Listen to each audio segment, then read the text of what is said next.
We continue now at the top of Daf Chesam and Beis Meseches Menachos. This is Menachos Daf 8b. The Gemara continues with a statement of Rabbi Chanina. Rabbi Chanina says, Lo zu kedusha below zu, velo zu kedusha below zu. This is not sanctified without that, and that's not sanctified without this. Rabbi Chanina here is arguing on Rav. Rav said that the shemen and the levona and the flour of the carbon mincha, they can be sanctified independently, and Rabbi Chanina is saying that is not the case. Rashi explains, Lo zu kedusha below zu, b'chol ha-menachos ha-ta'unos shemen u-levona. By all menachos which require oil and frankincense, ein kli shares mekadesh echad mehem. A kli shares is not going to sanctify one of them. Elim kain shloshton biyachad b'kli, unless all three are together in one vessel. And the Gemara continues and asks, Rabbi Chanina, but according to Rabbi Chanina, Isaron lama nimshach, why was the Isaron anointed with the anointing oil? That's talking about the vessel that held the Isaron. Why was it anointed? Rashi explains the question. Rabbi Chanina, Isaron shaisa b'mikdash, this vessel, the Isaron that was in the mikdash,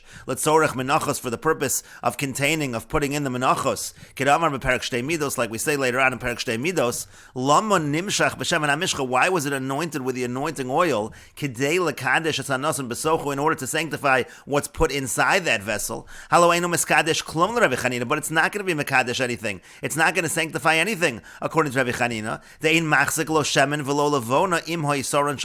All it held was an isaron of solus, but there's no oil and no frankincense. And again, according to Rabbi Chanina, it's only kadosh if it's all together. And the Gemara continues and answers, Leminchas chote, the purpose of the isaron was just for the mincha of the chote of the sinner. And Rashi explains, Umashani letzorach minchas chote nimshach, it was for the minchas chote, the soles greidasi, that was only flour. That carbon mincha didn't have any oil, it didn't have any frankincense, and that was the purpose of the isaron.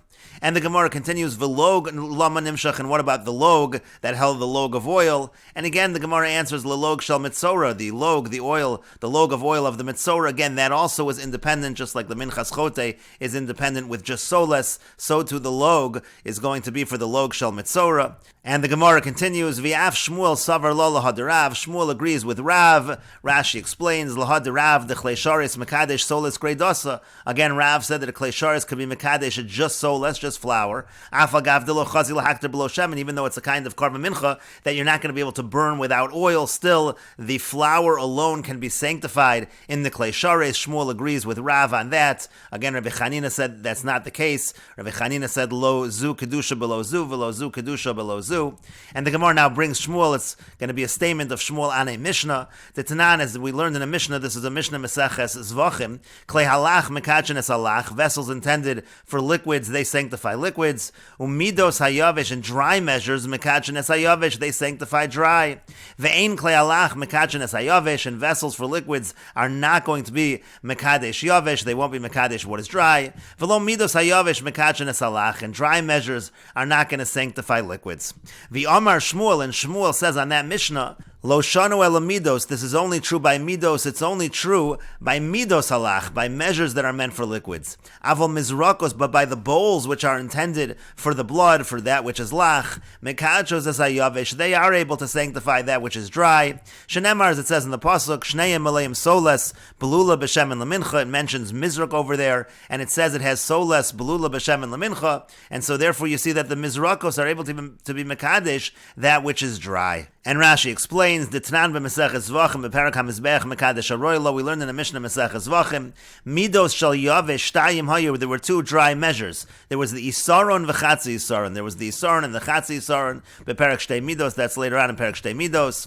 Lo Shanu, and again Shmuel said on that, Lo Shanu dein Klei Alach Mekachen Yavesh, we only say the Klei Alach are not Mekadesh Yavesh, Ela b'Midos Lach, that's only by measures intended for liquids, Hin v'Chatzi Hin, that would be like the Hin and the Chatzi Hin, b'Perek Shtei Midos. The chol mido lo chazi elo lemilsa limdod hilkach lo mekachin the midas lach lo chazi limdod yavesh. Midas lach is not meant to measure dry. The ein belach isaron v'chatzi isaron. You don't have a concept of isaron and chatzi isaron by lach. And Rashi continues, Aval Mizrakos, but by the bowls, again for the blood, Shein Kleilach, those are vessels meant for liquids, Mekach and Yavish, those are Mekadesh Yavish. And Rashi continues, where do we see that? Shneim Aleim Soles, the pasuk says Shneim Aleim Soles, uve minchas nisachim kamishtoi, that pasuk is talking about minchas nisachim, that's a mincha with libations, the te'una shemen, there is oil in that karba mincha, v'ka'amar de mizraku ka'ara kitchu soles, and what is it saying? It's saying that the bowl and the ka'ara, they're able to be mekadesh the flour.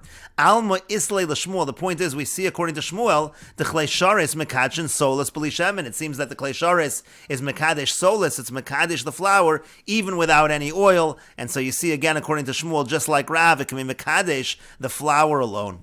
V'im tomer, now if you're going to ask, Rabbi Chanina kasha masnisin, according to Rabbi Chanina, again Rabbi Chanina said, lo zu kedusha below zu, v'lo zu kedusha below zu. So then the Mishnah is difficult, because the Mishnah seems to be saying, again, this Mishnah in Meseches Vachim that was just quoted, it seems to be saying that the midos hayavesh, they're mekadesh yavesh, and then the klei halach, they're mekadesh halach. So it seems to be alone, independent. It's not lo zu kedusha below zu, v'lo zu kedusha below zu. How does Rabbi Chanina understand the Mishnah? The katani midos yavesh mekadesh and yavesh. Again, it says midos yavesh are mekadesh yavesh. It sounds like just yavesh. There's no oil.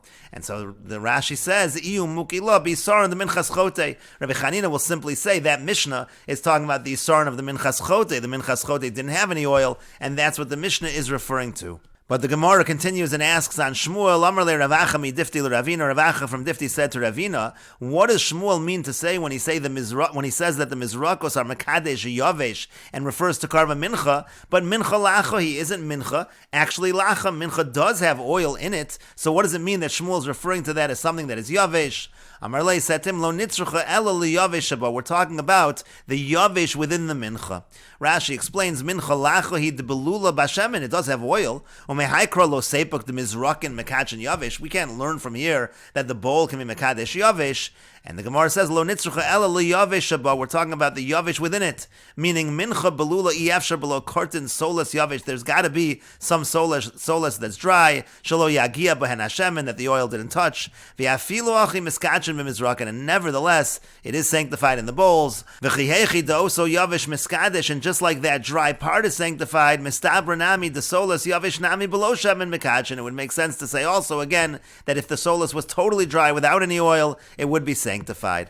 And the Gemara continues, V'bay saying, if you want, we can say, again, isn't a mincha something that is lach? What does it even mean that it's something that is dry? Mincha legabe dam ki yavesh damya. Mincha relative to blood is considered like it's dry. And Rashi explains, V'bay saying, if you want, we could say, mincha legabe dam ki yavesh damya. Mincha relative to blood is like it's dry. The dam hutsalulu mincha have kiisa, because dam already, that's a real liquid. Mincha is already like a dough. Ve'afilu halchi mekadesh la mizrak shuklei dam. And nevertheless, the mizrak, which is really a vessel for blood, is mekadesh it. Hilkach yavesh gemura nami mekadesh. Therefore, if it was totally dry also, it would sanctify it. And the Gemara continues, Gufa, returning to what we said above. Amar Rebbe Lazar says, mincha shekamsa behechel ksheira. If a karva mincha, the kometz is taken, the fistful is taken in the hechel instead of the azara, that is still kosher. Shekein matzino basilik bazichin, because that's essentially what happens by the removal of the bazichin, the spoons of frankincense, by the lechem aponim. That happens in the hechel, and therefore a mincha where the kometz is taken in the hechel is also going to be kosher. And the Gemara continues, Meisiv Rabbi Yirmiyah. Rabbi Yirmiyah asks a question on this from the following brisa. The pasuk says, "V'kamatz misham," he takes the kamitza from there. Mimakom sheragle hazar omdos. It means from the place where the non-Kohen is able to stand. Clearly talking about the azara. Ben Beseira Omer. Ben Beseira says, "Minayin shem kamatz b'smol sheyachzer v'yikmotz b'yamin." From where do we know that if he took the kamitza with his left hand, he should return it, do it again, and do it with the right hand? Talmud lomar v'kamatz misham. Again, the pasuk says, "V'kamatz misham mimakom shekam." From the place he already took the kamitza, it means to say that he can redo it. And in any case, the question over here is from the Tanakama of this brisa. It seems that the kamitza should only be taken in the azara. And the Gemara says, Ika diamri, there are those that say, Hu mosiv la v'hu mefarikla. He asked the question and he answered the question, meaning Rabbi Yirmiyah answered the question. And Ika diamri, there are those that say, Amar le Rav Yaakov, Rav Yirmiyah bar Tachlifa. Rav Yaakov said to Rav Yirmiyah bar Tachlifa, Asabrulach, I'll explain it to you. Lo nitzrucha ela lahachshir es kol azara kula. This pasuk and what the Tan is saying is to say that the entire azara is kosher for the kometz. It's not saying that it must be done in the azara as opposed to the hechol. It's saying that the entire azara is kosher. You might have thought only a certain part of the Azara is good for taking the komets. Shelo Tomar, one shouldn't say, Hoel va'ola kache kachim, since an ola is kache kachim, it's of the holiest types of karbanos. Umincha kache kachim, and mincha also is in that category of kache kachim. So ma'ola tunat safon, just like a carbon ola needs to be in the north of the Azara, af mincha tunat safon, so too carbon mincha needs to be in the north of the Azara, and so therefore you shouldn't say that. We're saying the whole Azara is okay. But the Gemara says, why would we learn from Ola? Ma'ala Ola shekain Kalil. Ola is unique because it's totally burned on the Mizbeach. And so that would not necessarily be a source for Karban Mincha. And so the Gemara says, well, Mechatas. You could have learned maybe from Achatas. Because by Achatas also, it's the north, it's the northern part of the Azara. But Achatas also is unique. Ma'ala Chatas shekain Mechaperes. Al Chayve Krisos. Chatas is unique because it provides atonement for something where there's a liability for Kares if it was done on purpose. And so the Gemara says, okay, you would have learned Me'asham. You could have learned it from Asham, the north of the Azara. But Asham is also unique. Mal Asham shekain mine damim. Asham is mine damim. It's a blood offering. It's an animal offering that's slaughtered. That's not like a karban mincha. And the Gemara comments, Mikul hunami. You can't learn from any of the cases we just brought above. Shekain mine damim. They're all types of blood offerings. And so it would not really make sense that anyone would think the karban mincha the komets can only be taken in the north of the Azara. And so the Gemara revises the answer. Ella itzrich. Rather, it's necessary for the following reason. One might have thought, it says, you bring it to the Kohen, bring it close to the Mizbeach, and do the Kmitza. Is just like bringing closest to the southwestern corner of the Mizbeach, af Kmitza nami. Maybe the Kmitza also, it's restricted. Bekaren dromis ma'aravis. Maybe one would think it's restricted to the southwestern corner of the Mizbeach, kamash malan. And so again, that's what we're learning over here in this brisa, that it can be in the entire Azara, but again, it is not necessarily to the exclusion of the Heichel. And the Gemara continues, Gufa, returning to another statement we said above. Amar Rabbi Yochanan, Rabbi Yochanan says, Shlamim sheshachtan behechel ksherin, a carbon shlamim which is slaughtered in the Heichel, that's kosher, even though again it's generally slaughtered in the Azara, but it's kosher if it's slaughtered in the Heichel. Shenemar, as it says in the pasuk, v'shachtu pesach ol moed, it says that they should be slaughtered at the entrance of the ol moed, and so essentially the Azara is tafel to the ol moed, to the Heichel itself. V'lo yehei tafel chamer mino ikra, we wouldn't say that which is secondary is stricter than that which is primary, and therefore if it's slaughtered in the Heichel as well, it will be kosher. And the Gemara continues, Mesechet, we have a question on this from the following brisa. Rabbi Yehuda ben Beseira Omer, Rabbi Yehuda ben Beseira says, Minayin shem hikifu ovdei kochav meso Azara. From where do we know that if ovdei kochavim, if idol worshippers are coming to war and the Kohanim are not able to eat in the Azara because of the attack, how do we know shakohanim nichnosin lahechel, that the Kohanim can enter the Heichel v'yochlen b'kachei kachim u'shiarei menachos, and they can eat over there the kachei kachim and the shiarei menachos? Talmud Lomar, the pasuk says, and Rashi explains, nichnosin lahechel, they enter the Heichel, v'lo amrinan delifselu kachim b'hach yitzia deyatsu me'azar lahechel. We don't say that the kachim are disqualified because now they've left the Azara and went into the Heichel, and we will continue with this discussion in the next video on Daf Tes Amid Aleph.